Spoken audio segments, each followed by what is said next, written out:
Assalamualaikum warahmatullahi wabarakatuh. Perkenalkan, nama saya Indra Kirana. Saya dari kelas 6 IMB. Di sini saya akan membuat presentasi video tentang analisis saya terhadap PKPU. Oke, langsung saja kita ke pembahasan pertama, yaitu analisis terhadap perdamaian dalam PKPU dan pembatalan perdamaian pada kasus kepailitan PT Nyonya Menir. Poin pertama, hal-hal yang belum diatur dalam Undang-Undang Nomor 37 Tahun 2004. Menurut analisa saya, di dalam Undang-Undang Nomor 37 Tahun 2004 tentang penundaan kewajiban pembayaran hutang PKPU, yakni problematik terhadap tujuan Undang-Undang Nomor 37 Tahun 2004 tentang kepailitan PKPU terdapat dalam ketentuan kreditur separatis yang dilakukan oleh sebuah bank, di mana kedudukan bank sebagai kreditur separatis masih belum berjalan secara optimal, terutama perlindungan hukumnya yang belum secara tegas diberlakukan. Salah satu kedudukan bank sebagai kreditur separatis dalam kepailitan yaitu saat di mana debitur cedera, janji, atau uang prestasi. Contoh dalam kasus ini yaitu PT Nyonya Menir Indonesia, atau sebagai kreditur separatis dalam kasus kepailitan PT Nyonya Menir adalah PT Bank Papua. Kreditur separatis adalah kreditur pemegang hak jaminan terhadap hipotek, gadai, dan hak tanggungan, dan jaminan fidusia yang dapat menjual sendiri benda jaminan seolah-olah tidak terjadi kepailitan, dan golongan ini dapat dikatakan sebagai kreditur yang tidak terkena akibat kepailitan. Kreditur separatis memiliki kedudukan lebih tinggi dari kreditur preferen dan kreditur konkuren. Dengan demikian, maka PT Bank Papua memiliki hak untuk didahulukan pelunasan tagihannya oleh debitur, yaitu PT Nyonya Menir, dari kreditur lainnya, baik kreditur preferen atau kreditur konkuren.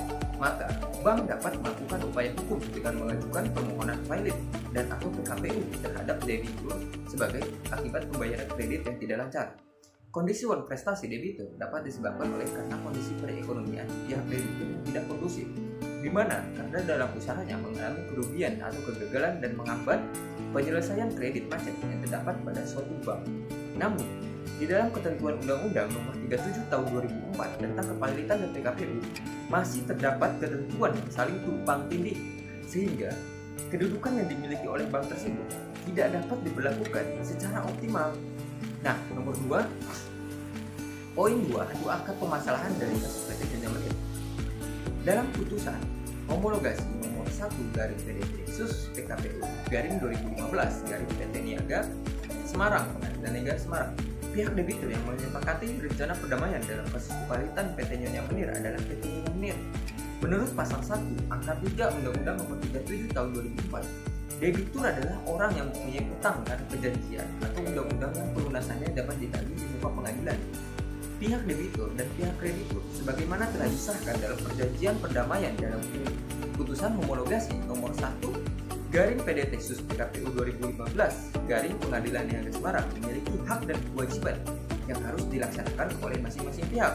Sebagai debitur, PT Nyonya Menir berkewajiban untuk membayarkan utang-utangnya kepada para krediturnya sesuai dengan jumlah tagihan sebagaimana telah ditentukan dalam perjanjian perdamaian yang telah disepakati dan disahkan. Dalam kasus perdamaian ini, pihak yang mengajukan PKPU yaitu kreditur konkuren, kreditur preferen, dan kreditur separatis, yang dimana debitur itu sendiri yaitu PT Nyonya Menir. Adapun cara pembayaran dan jangka waktu terhadap tagihan tersebut di antara yang tadi saya sebutkan telah disepakati dalam perjanjian perdamaian. Yang pertama, kreditur separatis. Pembayaran kepada kreditur separatis atau Bank Papua akan dibayarkan sesuai dengan jadwal yang diperjanjikan dalam perjanjian kredit bank. Yang kedua, yaitu ada kreditur preferen. Pembayaran kepada kreditur preferen akan dibayarkan sesuai dengan ketentuan perundang-undangan yang berlaku. Terus yang ketiga ada kreditur konkuren. Pembayaran kepada kreditur konkuren akan dibayarkan dengan cara dicicil. Nah, selanjutnya dari ketiga kreditur tersebut yang saya soroti adalah kreditur separatis. Kenapa demikian?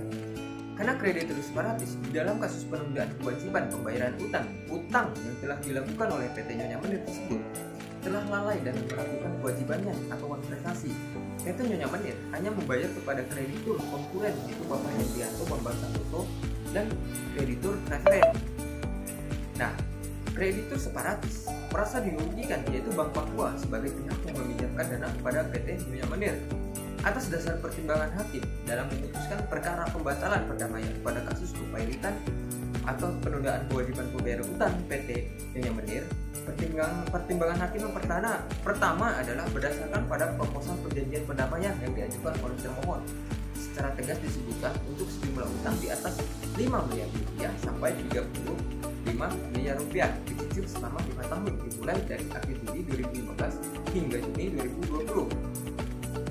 Pertimbangan kedua, bahwa total jumlah pembayaran termohon kepada pemohon yang diakui dan dibenarkan adalah baru sejumlah 412.094.000 rupiah dari 7.479.975.500 rupiah. Nah, pertimbangan ketiga, bahwa termohon melakukan pembayaran dengan menerbitkan bilet giro, akan tetapi bilet giro tersebut ketika dicarikan oleh pemohon atau kreditur separatis ternyata diblokir oleh pihak banknya itu sendiri dengan alasan rekening termohon telah ditutup. Nah, akhirnya apa? Di situ timbullah uang prestasi antara PT Nyonya Menir dengan bank kreditur separatis. Terus kesimpulannya, menurut pendapat saya, dengan adanya sebuah perjanjian pinjam meminjam antara nasabah bank dan akan menimbulkan suatu hubungan hukum dengan mana nasabah akan menjadi seorang debitur dan bank akan menjadi kreditur. Pada prakteknya, bank akan memiliki kedudukan sebagai kreditur separatis karena bank sebagai kreditur pemegang hak jaminan kebendaan, baik itu jaminan gadai, fidusia, hak tanggungan, dan atau hipotek. Perlindungan hukum terhadap bank selaku kreditur pemegang jaminan kebendaan tergambar dalam hak bank tersebut untuk dapat melakukan eksekusi sendiri atas jaminannya seolah-olah tidak terjadi kepailitan. Walau memang terdapat pertendakan, terutama dalam pasal 56 Undang-Undang Nomor 37 Tahun 2004 tentang kepailitan dan PKPU yang mengharuskan bahwa hak eksekutor kreditur ditangguhkan untuk jangka waktu paling lama 90 hari sejak tanggal putusan pernyataan pailit diucapkan. Perlindungan terhadap bank sebagai kreditur separatis juga terdapat dalam ketentuan pasal 1134 KUH Perdata, jurisprudensi putusan Mahkamah Agung Republik Indonesia nomor 010/K/2005 tanggal 8 Mei 2015. Nah, dalam rangka mengatasi permasalahan tersebut, perlu untuk dilakukannya penyempurnaan terhadap pengaturan tentang kepailitan dan PKPU melalui perubahan Undang-Undang Nomor 37 Tahun 2004 tentang kepailitan dan PKPU, terutama terhadap kelemahan pasal 56 Undang-Undang Nomor 37 Tahun 2004. Demikian presentasi dari saya, mungkin sedikit kesimpulan dari saya bahwa saya mengangkat masalah yang ada di dalam kasus saya, yaitu PT Nyonya Menir itu terdapat kepada masalah krediturnya, yaitu Bank Papua. Kenapa demikian? Karena kreditur separatis tersebut merasa itu dirugikan akibat penundaan kewajiban pembayaran utang dari PT Nyonya Menir tersebut, sehingga di dalam Undang-Undang Nomor 37 Tahun 2004 tersebut sangat merugikan pihak kreditur, yang dimana ada undang-undang yang belum diatur dan secara tegas di Indonesia memang belum diperbaiki. Nah, itu terdapat di dalam Undang-Undang Nomor 37 Tahun 2004. Demikian presentasi dari saya. Kurang lebihnya saya mohon maaf apabila ada kata atau kesalahan dari pengetahuan saya. Terima kasih. Wassalamualaikum warahmatullahi wabarakatuh.